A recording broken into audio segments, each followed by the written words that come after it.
Good afternoon, everyone, and welcome to this webinar, a collaboration between Health Begins and the Groundwater Institute. I'm Grace Rubenstein. I am Editorial and Communications Director with Health Begins. And it's my honor to welcome you to this webinar on examining the groundwater, understanding history as context for upstream structural interventions to advance health equity. We have been working together with our friends and colleagues at the Groundwater Institute on this for quite a while, and dare I say, dreaming of doing this all together for longer than that. So we're so pleased that the day is here and we can share with you all that we have to share today and hear from you as well. First off, we're going to go through just a few important logistics. This webinar is being recorded and you will have access to the recording and the slides afterwards. So not to worry about writing down every single thing. We'll also be sharing any links or resources that come up throughout the course of the webinar. All of your lines as participants will be on mute, but questions and answers are really important to us. So if you do have a question, we'd ask you to put it in the chat, and we're reserving time at the end of the panel discussion to take as many questions as we can. In fact, we're gonna warm up a little bit with a quick practice here. So if you would take a moment and open your chat window and make sure it's set to send chats to everyone, and just say a quick hello, your organization that you're coming from and your location. We'd love to get a sense of who we have on the line. I'll do a quick little demo myself. Okay. Great, everybody's chiming in on chat there. So this is a 1-hour presentation. We're going to start with a little bit of foundation setting from both Health Begins and the Groundwater Institute, and then we'll move into the panel discussion and the Q&A. So it is my honor to introduce a number of just tremendous panelists we have today. We have Monica Walker, a partner at the Groundwater Institute, Bay Love, partner at the Groundwater Institute, Jen Goldsmith, consultant from Groundwater Institute, and Sadhana Thevaraja, our managing director at Health Begins.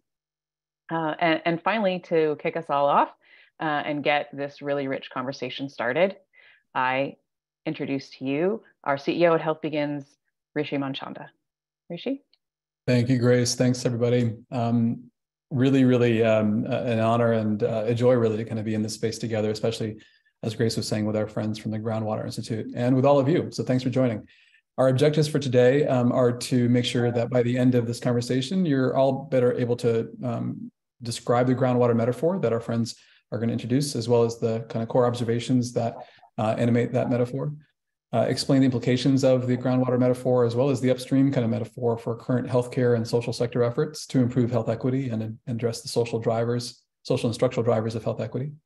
And lastly, be able to walk away with a couple of strategies, at least one or two, to help deepen understanding both for yourselves, your colleagues, and your institutions of structural racism and opportunities to develop structural interventions to improve outcomes and opportunities for patients and communities who are harmed by societal practices. Before we get started, we wanted just to get to know everybody in the room a little bit better. So thanks for sharing in the chat your responses about your name, your organization, where you're from. Let's launch the first poll, though, to kind of get a sense of the kind of institutions that everybody belongs to or works for. Go ahead and answer the poll questions, please. We'll leave it open for about 30 seconds. Great, seeing a lot of responses here. Thank you. I'm going to let it get to about at least 80% of folks participating and close it soon.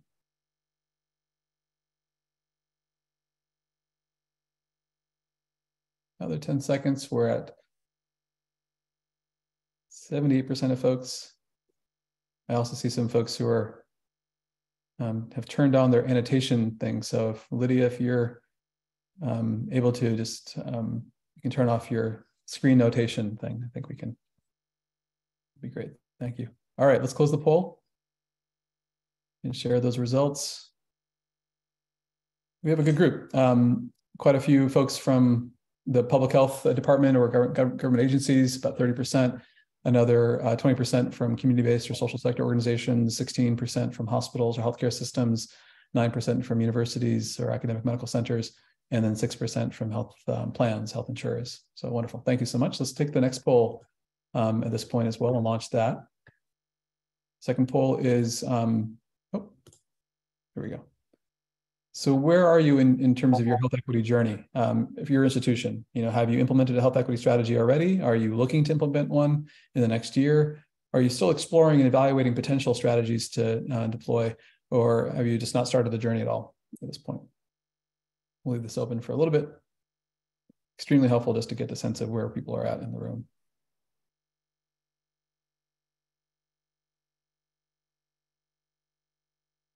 Great, another 10 seconds.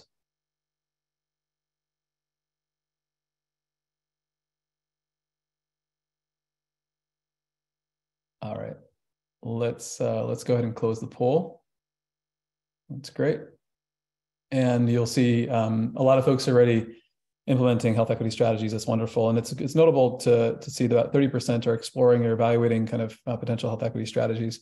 About 18% looking to implement one of the next year. So really, really helpful. Thanks so much. And it gives us all, the presenters and our panelists coming up soon, a good sense of who's in the room and where you're at. So thank you for that. So I wanted to spend a moment just introducing ourselves at Health Begins, particularly the upstream metaphor that we use, because this is something that animates our work, and particularly why we're so excited and inspired, frankly, by our friends at the Groundwater Institute. And so I'm going to set the stage for what we do so that we can kind of provide a bridge to our colleagues from Groundwater. Health Begins is a national strategy and implementation firm. We serve Medicaid, we help Medicaid serving clients, particularly those in Medicaid managed care plans, health systems, and CBOs, to meet growing healthcare equity and social needs requirements, and do so with a deep structural analysis and a comprehensive multi-level strategies to be able to achieve long-term impact for people and communities who are harmed by societal practices. Our goal, really, our big kind of goal, is to transform systems and achieve demonstrable improvements in health equity with 250 communities across the country. With that in mind, I wanted to share a little bit about what animates our work, and that's in particular the upstream metaphor. About 11 years ago, when I first wrote a book about the upstream doctors, we were really trying to reflect at that point what was just a few years earlier disseminated by the World Health Organization as an understanding of social determinants of health and the structural determinants of health. So in 2008, a seminal report came out describing these at the global level. And my question, and the question at the beginning of Health Begins, was how do we take this understanding of social and structural determinants of health and translate that into a way that allows healthcare to be at the table, to be able to lead or partner or support efforts to address those social and structural drivers of health equity. We use the upstream metaphor to make that happen. And the upstream metaphor essentially is three friends to a river. In the river, there are people who are drowning, about to fall over the edge of a waterfall. First friend jumps in, is the rescuer. The rescuer is saving one by one people who are at risk of drowning. The second friend, along the branches of the banks of the river, coordinates branches, ties them together with twine, and then creates a raft, essentially to usher people to safety, 10, 20, 30 people at a time. That's the primary care workforce in our healthcare system. Whereas the rescuer is really the tertiary care providers, the ICU nurse, the trauma surgeon, the oncologist, the crisis counselor, the folks who are there when we're in dire straits. Over time, the two friends, the rescuer and the raft builder, realize that their third friend is nowhere to be seen. They finally spot her. She's in the water. She's swimming away from them upstream. She's saving lives as she's going. But they shout to her, "Where are you going? There are people here to save." And she shouts back, "I know. I'm going to find out whomever or whatever is throwing these people in the water, putting them in harm's way, putting them in dire straits." That's the upstream metaphor. And the work that metaphor and our work really is informed by core observations that bring that metaphor to life for us. One is a recognition that health and social inequities are experienced as harm, something in healthcare that many understand.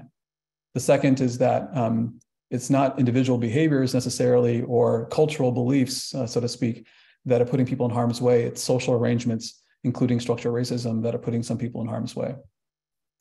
It's also clear, just using kind of concepts from civil rights of negative peace and positive peace, it's also important to recognize that equity is not just the absence of harm or unjust differences, it's also the presence of systems that promote and preserve healing, opportunity, and justice. Equity is a positive, requires the creation of positive systems and not just the removal of unjust differences.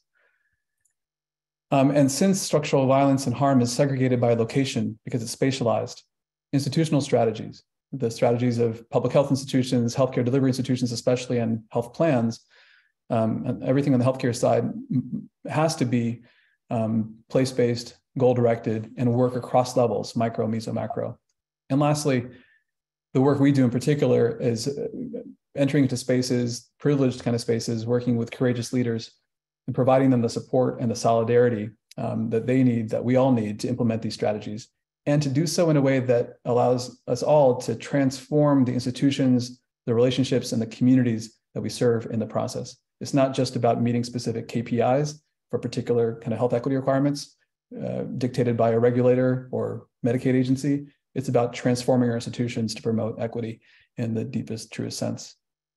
And with that, before I turn it over to Bay Love from Groundwater, we've had a chance, because of the work that's been underway for the past several years at Health Begins and the partners we work with, to reflect on this moment that we're in, which is an inflection point. As we think back over the last 10 years of our work and we look ahead to the next 10 years, we recognize that there's a lot of promise, especially in the last few years. We've come a long way in centering equity in healthcare systems and standards policy. There's still a long ways to go, but we've made progress, and it's worth celebrating and acknowledging that. And that also includes work to be able to advance health and social care integration. But we also face a lot of peril at this moment. One of the biggest risks, of course, is that health equity strategies, SDOH so-called strategies, might be whitewashed, and also might be implemented in a way by institutions and by leaders in institutions in a way that's unwittingly perpetuating the very arrangements that put people in harm's way. And so what is our opportunity in this moment? Our opportunity is to ensure that equity efforts remain focused on reallocating power and resources and dismantling the structures that drive inequities in the first place. To put it simply, at this inflection point in our journey, we have an opportunity to define the next 10 years to make sure that we reallocate power and resources, that we counteract harmful structures and policies that drive inequities, and that we reimagine our relationships, our own roles, as professionals, and also our institutions. It's these reflections, the metaphor, the ways that the core observations that underpin our metaphor and our work that guide our work, but it's also a reason that we're so excited about this moment that we have today with our friends from the Groundwater Institute, because when we came across their metaphor and their way of interpreting history and the present moment, we get excited at Health Begins about but the implications for healthcare in particular, to be able to join a broader, to go deeper, to examine the groundwater in order to affect our improvements upstream. So with that, I'm going to turn it over to Bay Love from Groundwater. And Bay, I'll advance the slides at your command. Thank you so much, Rishi, and thank you, everybody. I'm Bay Love. My name tag in my video window says Bayard. That is my full name, and Love is my real last name, but I go by Bay Love. And I'm actually from Maine. So if there's anyone in Maine or nearby, would love to get in touch and stay in touch with you. Delighted to be here with my colleagues, Monica Walker and Jen Goldsmith from the Groundwater Institute, as well as the team from Health Begins. I could say so much about the history of the Groundwater Institute. One thing that's really important to say is that we came sort of into being as the Groundwater Institute through a partnership between a group called Impactive Consulting and a group called the Racial Equity Institute. So if you know either of those, you know sort of our sister organizations and our roots. And both Monica and myself and our colleague Dina Hayes Green were trained by a group called the People's Institute for Survival and Beyond before that. So certainly a lot of this work comes out of the long tradition and the work of many, many people that were part of those collectives. But our name comes from this metaphor that we use called the groundwater metaphor, the groundwater approach. And so this is actually available. You can go to our website, groundwaterinstitute.com, or go directly to groundwaterapproach.net and download this report. But Rishi, if you can go to the next slide, I'll explain just quickly what it is.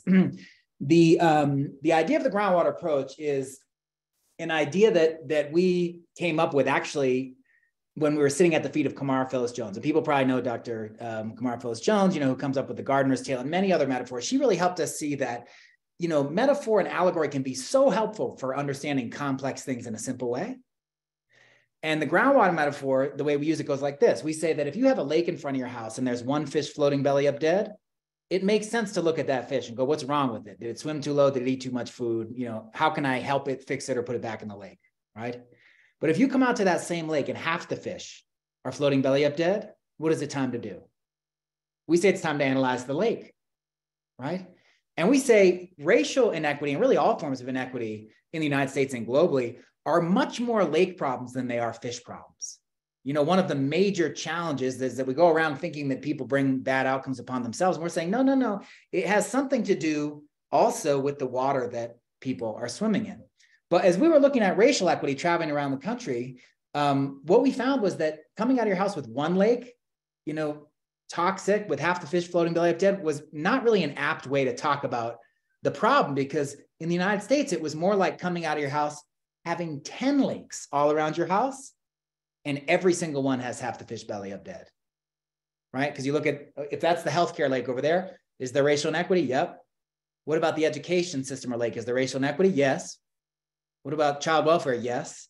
What about in the private sector? You know, hiring, retention, promotion, is there racial inequity? Yes. We go to housing, we go to banking. So racial inequity is much more like having 10 lakes or 11 or 12, however you cut up systems, and all of them have half the fish floating belly up dead. And we would say, when you see a pattern like that, if you're a problem solver, you'd stop asking what's wrong with the fish or what's wrong with this one lake, and you'd start asking, how are these all connected? You know, is there a deeper source, which we call the groundwater? And to us, that's structural racism, that's systemic racism, that's structural racialization. Michelle Alexander, you know, who we love, says a race-based caste system. And to us, they all refer to a similar phenomenon, which is the phenomenon that, or the reality that, we live in a society in which power is organized in part and largely around racial lines, right? Now, that's a bold statement, right? But, you know, we had the idea, and we said, well, let's check and see if this makes sense. So these three observations, I'll run through these very quickly. And again, you can find more information about this through the website or the other places I mentioned. But why would we feel okay saying that we have structural racism or a racial power arrangement?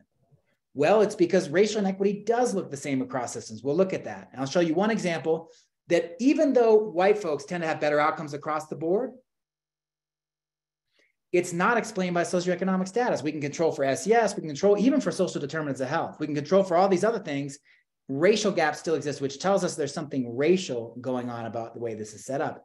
And lastly, and probably most importantly, we know it's not people bringing it upon themselves, because systems contribute significantly to disparities regardless of people's culture and behavior.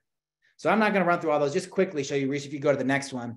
What we try to do at the Groundwater Institute's B database, this is all people classified as Black, all people classified as white in the United States, you know, and it's a relative rate index. So the green line represents white people. And as you go from metric to metric across the x-axis, you're looking at diabetes death rate, the infant death rate, fourth grade students below where they should be in reading by the fourth grade, out of school suspensions, the incarceration rate. The green line is white people. We're one all the way across because white people are 1 times as likely as white people to have a bad outcome. But if you're classified as Black or African-American, you're 1.5 to 4.8 times as likely to have a bad outcome. You can go to the next slide, Rishi. Because what we see is it's not just a Black and white issue. It's any group that gets racialized has an incredible consistency of outcomes across all these systems, as you can see here. That's what we mean by racial inequity exists across systems. That tells us something about the nature of what we're dealing with, we think. Because if it were only a police problem or only a health problem, we'd see the spike or the gap in health or in policing, but we wouldn't see it everywhere else. The reality is we see it everywhere. Racial inequity looks the same. Doesn't answer the question of why, which is why we go into those second 2 points. And Rishi, you can go to the next one. I won't spend a ton of time here, but pick your outcome. It could be educational, it could be housing, it could be anything. When we control for socioeconomic status, we find the racial gap still exists. This is data on infant mortality, right? You've got white women on the left, Black women on the right. The green bars are white women, right? But as you go across the green bars, you're looking at different education levels. So you've got, you know, infant mortality rates for women with less than high school here, then high school or GED, then some college, then bachelor's, then advanced degree, and same thing on the side for Black women. Thank you. That's perfect. And then as you can see, the more education you have, you know, and it's a way of saying socioeconomic status, right? It's a proxy, at least, for socioeconomic status. The lower your infant mortality rate. So socioeconomic status, as measured by education, does matter. But, and Rishi, if you could click again, level by level, actually go back to that last one, what you'll see, and this is fine, just leave it right here. White women with less than a high school degree, if we look nationally, have better birth outcomes than Black women with advanced degrees. Staggering. And to us, that says that this can't be just a socioeconomic problem, because even when socioeconomics are the same, there's a racial gap. And lastly, just to close out here, is we say that, and certainly this is not people bringing it upon themselves. And so, there are myriad examples, but if you can go to the next slide, Rishi, or this is the resume study that people probably heard about. It's called Are Emily and Greg More Employable Than Lakeisha and Jamal? They take identical resumes out of Harvard and University of Chicago, identical resumes. They change one thing, which is the name. The names get changed to Black sounding names like Emily and Greg. And I'm sorry, Black sounding names like Lakeisha and Jamal, and white sounding names like Emily and Greg. They send out the resumes and see who gets called back. The green bars represent the callback rate for white sounding names, the black bars for Black sounding names. The resumes are identical except for the name. And if you're white in Chicago or Boston, you're 1.5 times as likely to get called back. That to us demonstrates, it's just one example, right? There are many, but this demonstrates that systems cause a disparity regardless of what people do. So, you can go one last slide. That's it. We say that if racial inequity looks the same across systems, if it's not explained by socioeconomics and people don't bring it upon themselves, it must be that we have some kind of structural power arrangement. And Monica, I'll invite you to say something here for a minute if you'd like, but this is a piece that was put together by Dr. Michael Bird and Linda Clayton, in a book called America's Health Dilemma, where they lay out just the history of the experience of African Americans in the US health system. And they say, if you think about this in terms of history, we're talking about 62% of history where chattel slavery was the economic system that people were living inside of. Another 26%, 25%, virtually no citizenship rights through Jim Crow. If you say that Jim Crow ended in 65, you could make an argument 68, you could make an argument that we really didn't desegregate till the 70s, however you want, but roughly, 25% of our history, people have virtually no citizenship rights. Then we have, post-civil rights era stuff for another 12%. And then, 2019, 2020, 21, 22, the struggle continues because we've seen some stuff even seems to have reemerged. If you look at health inequity in that context, it begins to make sense what we mean by saying this is a racial power arrangement, which is why, to use health begins terminology, we need to move upstream, or as we would say at the Groundwater Institute, we need to dig down into the groundwater. Monica, anything you would add there? We just want to sort of set the table a little bit. That's our overarching metaphor. Hopefully some people have heard it, but love to hear from you all too at Health Begins, and then we can get into a little bit more discussion. In the interest of time, babe, let's just move it. Sure, thank you. Yeah, thanks, Bay, and thanks, Monica. And to your point, Monica, as well, I think really, really wonderful kind of frame setting. You're already seeing some good responses and points in the chat as well. Let me see if I can advance the slides. So with that kind of level setting, that table setting here, if you will, that I tried to do a little bit and that they just did wonderfully here. Let's now invite everybody else into this conversation. We'll do about 20 minutes of this and then open it up to some Q&A from folks. So for everybody who's kind of listening in and has some ideas flowing now, please put your questions forward in the Q&A section, and we'll be curating those and addressing as many as we can in the Q&A section. But let's spend the next few minutes just getting to a panel conversation here. And I'm going to flash some questions on the screen here for both Monica, Bay, Jen, and Sadhana, for all of you. Oh, if I can go in the right order here, I do that. Let's see.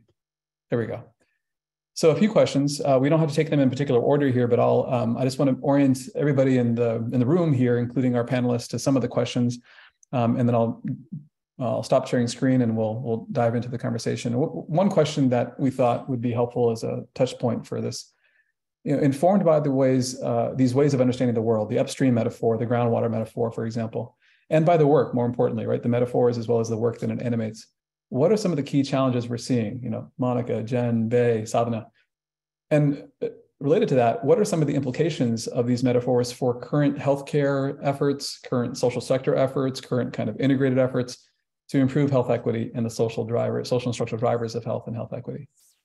And a third question before we open it up to kind of audience Q&A, really, that I would love that I'll tee up in a second, is also, what are a couple of strategies, right, to deepen that everybody who's tuning in today and listening in, that they can take to start to deepen the understanding of structural racism, and also to develop more structural interventions to improve outcomes and opportunities for people who've been harmed by societal practices, or as Bay, you put it, and the Groundwater puts it, by racial power arrangements, longstanding ones. So those are some of the questions that we wanted to use to kind of tee up the conversation. I'm going to stop sharing screen as promised here, and now let's see if we can talk with each other on the panel I'll put the first question and maybe the second question out to the folks, and maybe I'll go to Monica first, and then we can go to Jen and Savana, since Bay and I have been hogging the mic. So Monica, first question to you. Informed by these metaphors, what are some of the key challenges that you and colleagues at Groundwater are seeing? And similarly, what do you think that means for kind of current efforts in healthcare to move upstream? Yeah, I would say, Rishi, we think it has a lot to do with narrative. We think it has a lot to do with level setting, the understanding and analysis, where people are coming from. I noted that when people were responding to the poll and talking about whether or not where they've begun or if they develop a strategy and where they are, we find that there are so many systems around the country that don't even know where to begin. Part of the difficulty, the challenge, the struggle is that people, when they begin to even try to have a conversation about racial equity, and that begins with any conversation about race, our narratives are so different. We're starting from so many different places. And we think that in order to get there, that we've got to put people on common ground. We think the development of our analysis has been largely centered around how do we engage people around understanding the history, understanding race, understanding all of those things that make for, if we're going to dig into those inequities that have been framed and centered around race, then we've got to understand what race has come to mean in the structure and the arrangement of this country. Bay said a couple of things that alluded to that in his presentation, that we've got to have an analysis. We're building a movement. That movement starts with an understanding that people get clear. I say a narrative because we think we have to start with driving a common narrative, putting all of the confusion and the misunderstanding and the misconceptions people have. We think we need to close those and open up to a place, a starting point where people inside of our systems, again, level setting, can start from a common understanding of how we got here, where we are, in order to begin to address it.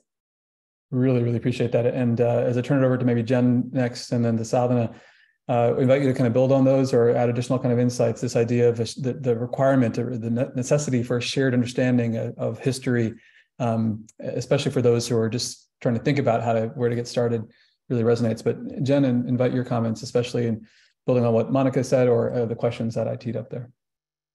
Sure. Thank you, Rishi. And it's so good to be here and in company with people from all across the country and friends and colleagues. I want to build on what Bay and Monica said, because it's so important to us that we focus structurally. There's a lot of work that's happening and also a lot of contention around DEI efforts and the interpersonal side of this work. That's important, but that's actually not the work that we focus on. So when we work with healthcare organizations, we recognize that we're talking about, I'm going to say, a particular lake, but within that lake, we're thinking structurally. And we're really cautious about that conflation of the interpersonal versus how do we meaningfully and structurally analyze the ways that the systems are misserving populations. Very often, as Bay pointed out, by patients, populations that are Black, but really it spans across race and ethnicity. And I just want to elevate the point Mike Royster made in the chat, that we know, and we talk about this a great deal in the work that we do, that those social and structural determinants, those socioeconomic factors aren't exogenous, that they are made worse by racism, so that they're sort of this compounded effect. And I'll talk more in a little about how we approach this strategy, but for us, that structural analysis is core to how we move forward with the work that we do with organizations and helping organizations think about the ways they can meaningfully make change. Really appreciate that. Yeah. Salin, I'll turn it to you next. Thanks, Rishi. Just want to echo the appreciation for all of the presenters today, as well as everyone that's joining us on this webinar. In terms of the key challenges, I really love the framing, Rishi, that you introduced about the promise, the peril, and the opportunity, because I think that's where some of the implications and the challenges are for this work, right? We're meeting an opportunity moment right here, and the courageous leaders that are in this room are willing to have this conversation, to entertain, to be in this room talking about these structural drivers. And what we're seeing in the field is, because of all of the movement building, because of all of the hard work of the field, we're at this moment where we're seeing a health equity certification program through the Joint Commission. We're seeing NCQA having some health equity accreditation regulation standards being put out there. And what we can do now, and the challenge and the opportunity in front of us, is to use these moments, seize them as opportunity moments, to be able to develop that common understanding that Monica and Bei and Jen are talking about, right? To see these opportunity moments as a way to have that analysis done within your organizations, and also really within ourselves. When clients and partners come to us and ask us to help them on this journey for creating a health equity strategy, a lot of people will use transformation, right? This is transformative work.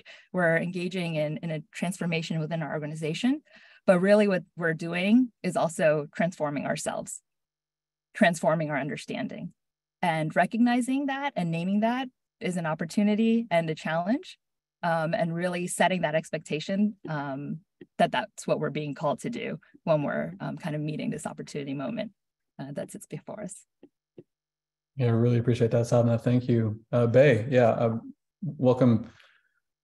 I'm a moderator for a group of folks who don't need to be moderated, so I'm just going to just name names and step back. But Bei, I'll tee you up next. Go ahead. No problem. I mean, I would just say that, as building on what everybody has said, particularly my experience has been this, that first of all, I didn't understand that structural racism was a thing. I really thought we lived in a society that really didn't have any power differentials at all. I thought this was just sort of like a pluralistic democracy and everybody had their opinions and sort of majority rule and that sort of thing. And I'm not saying that's all wrong or anything, but as I sort of have studied this, I really came to believe that when Michelle Alexander says we live in a race-based caste system, she's not actually exaggerating. I said, what does that mean? I said, well, she would say class is, something that you can move in, up and down through. Caste, you can't. It doesn't matter how poor you are. If you're white, you're still white.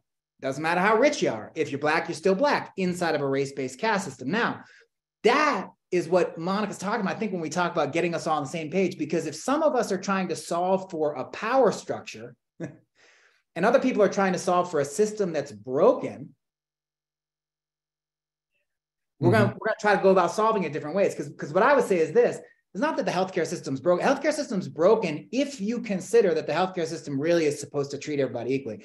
Like, I believe aspirationally that's what it should be. That's what it should be. But we believe at the Groundwater Institute, the healthcare system is doing exactly what it was set up to do. So is the education system, so is the child welfare system, so is the housing system, and so on and so forth, because it all grows out of that same groundwater. That's why the narrative is important. And then I think the other thing that I would just add on to this, what are the implications of this? It goes to what Sadhana says. We really have to think as a movement, because only movements can change power structures. You can't change them technically. You can't change them from a leadership position inside of an organization. We often talk about building countervailing power systems that can challenge power structures. And so that's why that narrative, that analysis, as we say, is so important. And we're really eager to continue working with people that want to address those underlying power structures, because we think if we don't change that, we keep helping people, pulling fish out, but we throw them right back into the same groundwater water system and they get sick again. I think what I love about this kind of conversation as well is something that you're all getting to in some ways about that third question. And then, we're about to kind of open it up for fielding some of the wonderful comments and questions from everybody in the audience.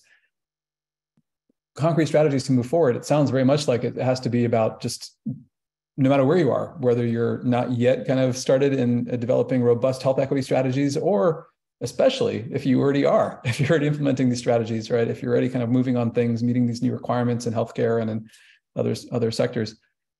And if you haven't, especially as you're already implementing strategies, if you haven't stopped to actually understand, develop a shared understanding at this narrative, there's real risk. And so I'm curious, just turning it back to the panel here, what are some concrete strategies and what are the risks if we don't actually follow some of those concrete strategies right now, in this moment, in this opportunity moment, as Sadhana was kind of framing? And that's the jump ball question.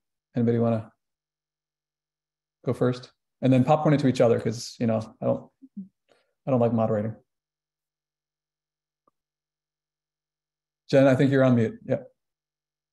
Of course. Maybe I'll dive in with one of sort of our structure, and then Monica can join in with an example of what that looks like. So when we approach these questions, it was really important to us at Groundwater to really build a case for racial equity in healthcare, to look at the fact that regardless of causes of death, of medical specialty, of factoring in socioeconomic status and structural determinants, that the pervasive inequities and racial inequities persisted. So what does that say about what organizations can do? And for us, that means we recognize that organizations can organize internally, take internal structural views first, looking at their workplace, at the work they do, and how they influence the world. And as Sadhna said, we're seeing that in measurement. We're seeing that with the new Joint Commission measures, the NCQA. We're seeing that in the Lown Social Responsibility Index. We're seeing that in the new Never Event measures. Those are all really evolutions of how we think about what equity looks like in healthcare, and that quality in healthcare doesn't exist without thinking about equity. But for us, we see groundwater as a metaphor as being industry agnostic. So seeing that there are hospitals and public health systems on this call, there's no firewall between those, in the sense that public health systems in a city have a right to demand of the hospitals and health systems, how are they employing within the city? How, not just sort of routine metrics of healthcare, but what are the factors that are driving change? And it's such an honor to us to work with organizations that are open to these conversations and to help work with them to define best practices that are equitable. And I think I'll leave it there and maybe pass it to Monica. Thank you, Jen. I've got so many thoughts that are running through my head, Rishi, but I've been doing this work for 30 years. And as Bay said, it started 3 decades ago when I started working. I got this analysis from the People's Institute, and it has broadened and deepened over 3 decades. But you know what? The centerpiece of every organization, every institution where I've done this work in meaningful ways, it's been about organizing and how, in fact, I talked about that analysis as a level set that you get people to understand that, their shared interests, a shared language, a shared place of understanding from which to start. But it's all about organizing. When you count and you begin to assess and look at some of the greatest movements in this country for change, it came largely as a result of organizing. Civil rights movement was simply one of the greatest and most effective levels of organizing.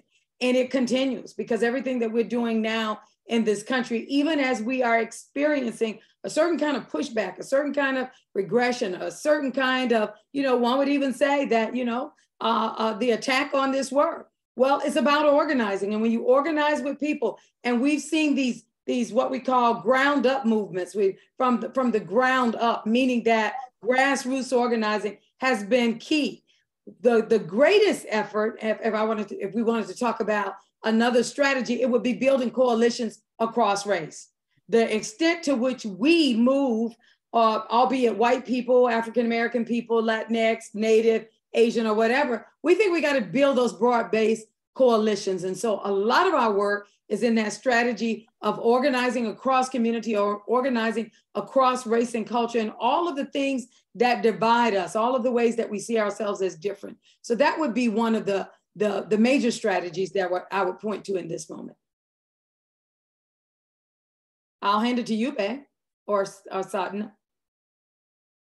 I wanted to jump in with just 2 discrete strategies to build on that point, Monica. And I'm sure this would be part of our wrap at the end too, but as a beneficiary of Groundwater Network Institute's offerings, I want to say that's a great strategy in terms of where to start, right? And I know we put your link in the chat here, and we can probably do it again, but I went through your base camp a couple years ago now. Health Begins as an organization has done your immersive training. And that's a great way when we're talking about that common understanding that Monica's raised up before. And as we're talking about efforts to create common understanding among organizers, to set that level playing field, that's a great strategy to look at the resources that you're all offering. And I know there were already chats about how beautiful the visuals are. I'm sure people are feeling how compelling your presentations have been. And that was my first introduction to both Bay and Monica, and just want to include that as a strategy. I think the other part of why organizers are so effective is because they're always ready for those opportunity moments. And so first, being able to catalog what the moments are in front of us, Jen offered some more, and being prepared for the ones to come are a key part of strategizing for this work. So just wanted to raise up the wonderful work that Groundwater does, and how folks on this call can also kind of tap into those resources.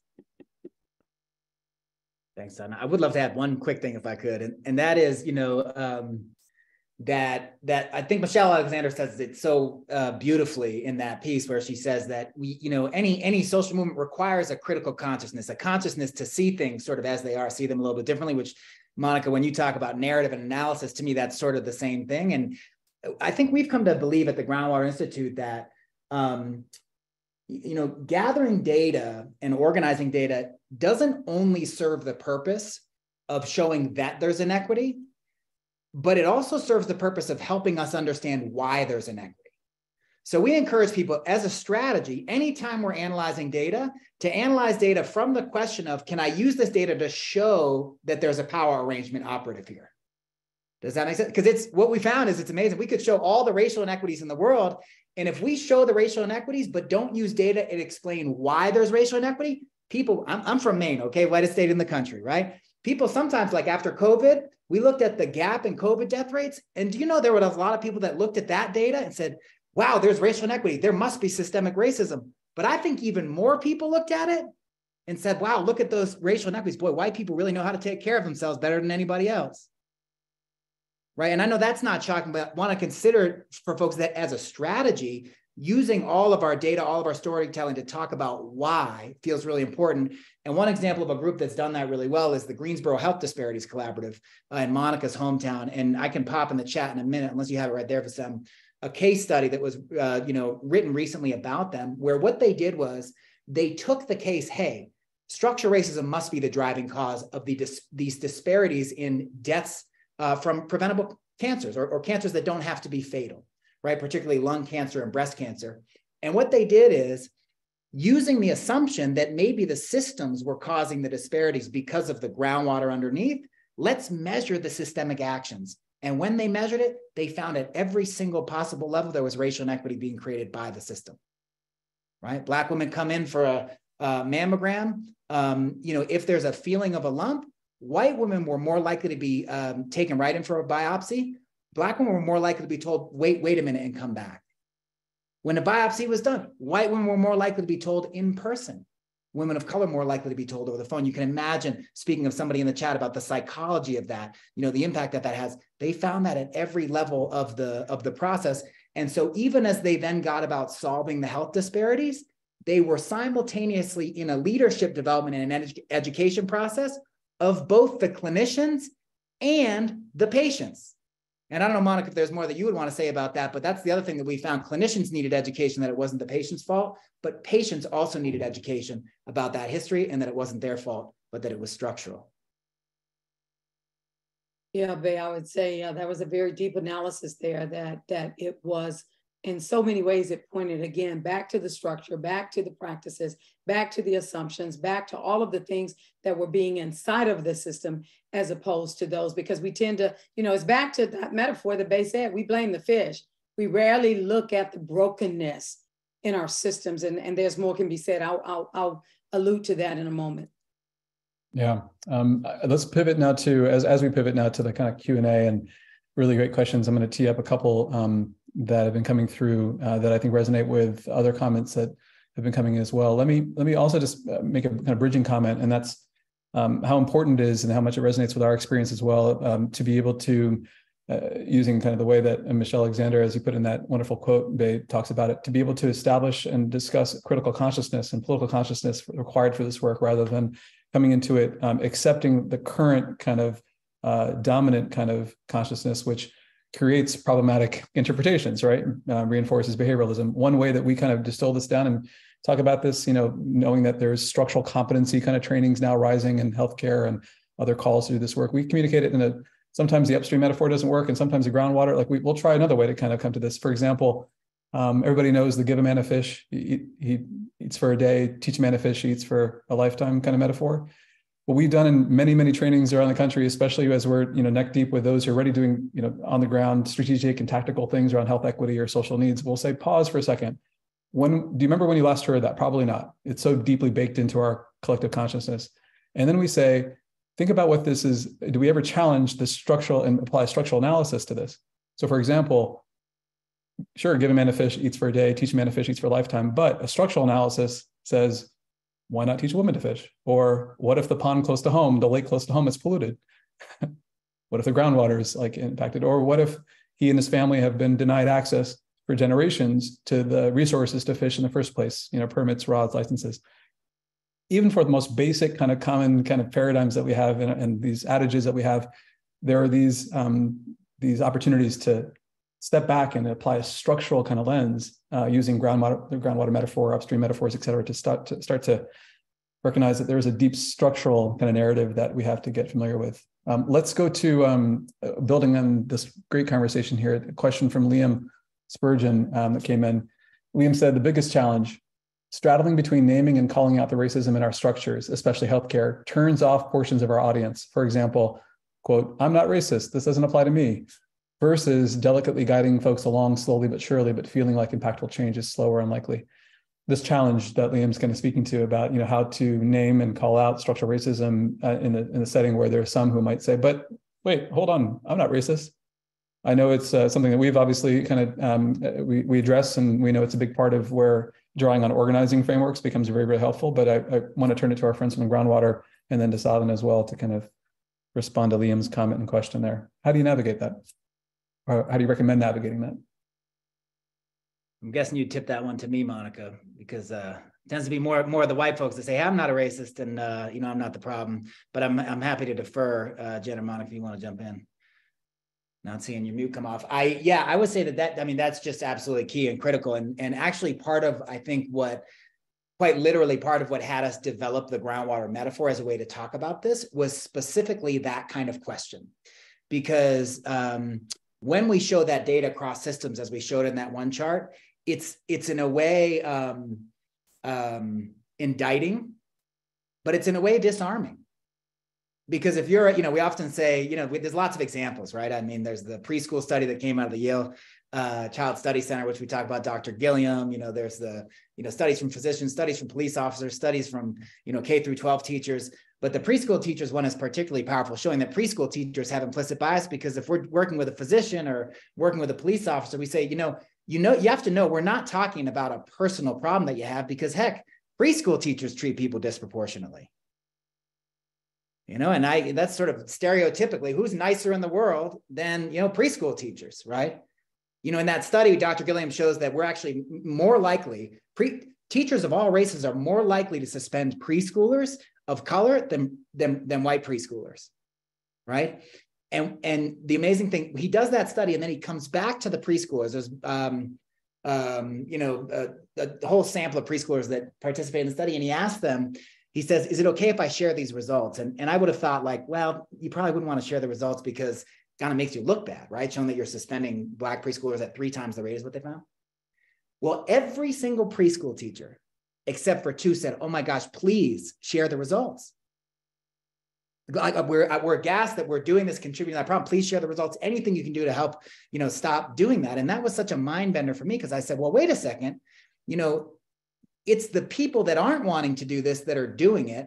And even as they do it, they want to change it, which is proof to me that this isn't about any sort of indictment of people, for being racist, for being bigoted or otherwise mean-spirited. And so that's a sort of tender point, and one that I think we work with a lot. And we found the data and those kinds of stories to be helpful in that regard. Yeah, Bay, I appreciate your telling that story or sharing those examples, because, fundamentally, I believe that we are all good. I believe that the vast majority of us, live our lives in a way that actually suggests that we're really genuinely, innately good people.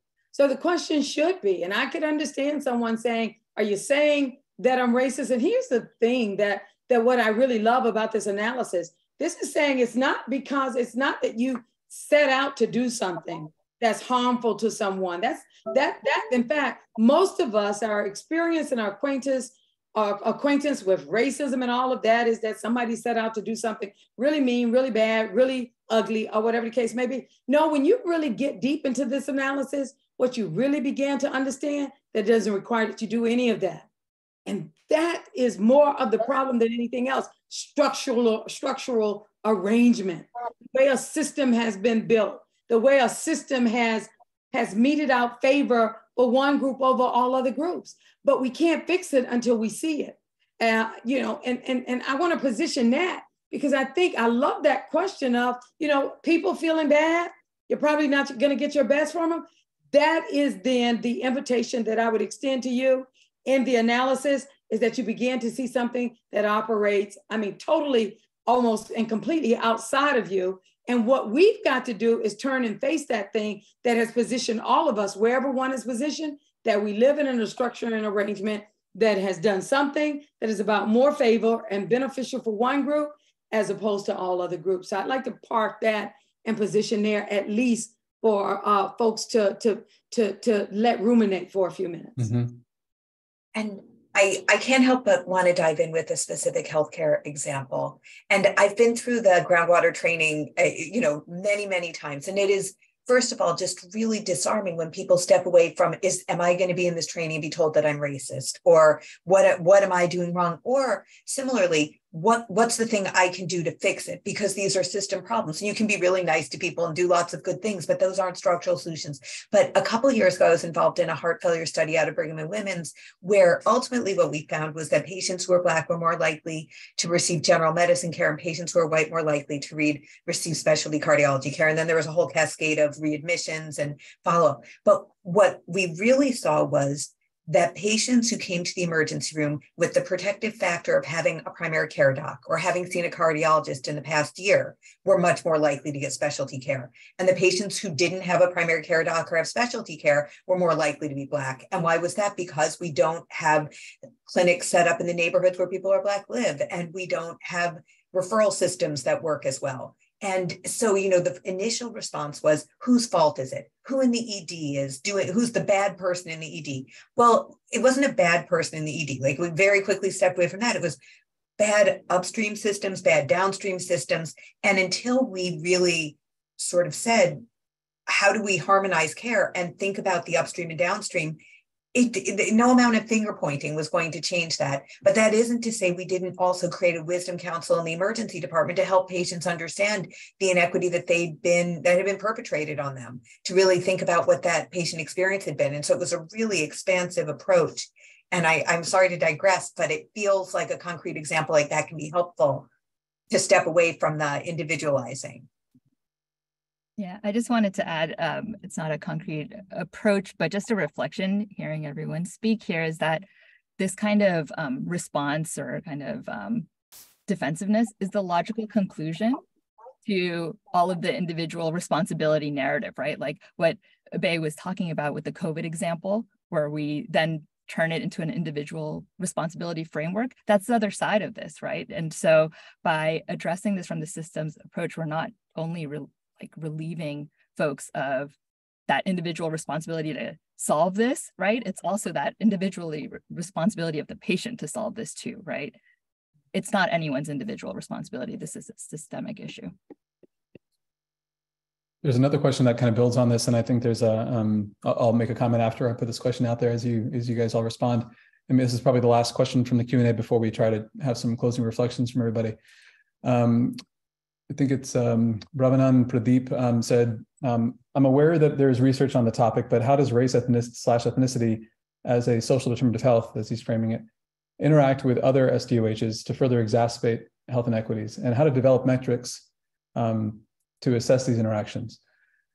Bay, you spoke to this a little earlier. I think everybody's kind of touched on this as well. There's obviously a lot of folks in healthcare now, and in other sectors certainly as well, who are talking about the social determinants kind of work.